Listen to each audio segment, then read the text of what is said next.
Break के बाद थोड़ा मेज़बान वाल थोड़ी खिदमत च हाजिर और ईद दा खैर दे नाल अज त्रीजा डी ठरा जी त्रीजे डी मेरे को याद आ गई कि पुरानी रीत डाडा रहीमू डाडा करीमू मसात वसो चाचा डिवाया ते चाचा रमजू सुनदा ही चिटड़े पधर ते बहकर दिल लुटवई हम वे।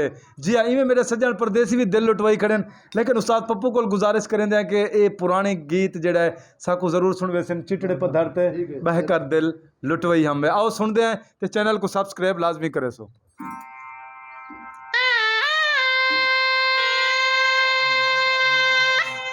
वाह जी वाह, वाह जी वाह।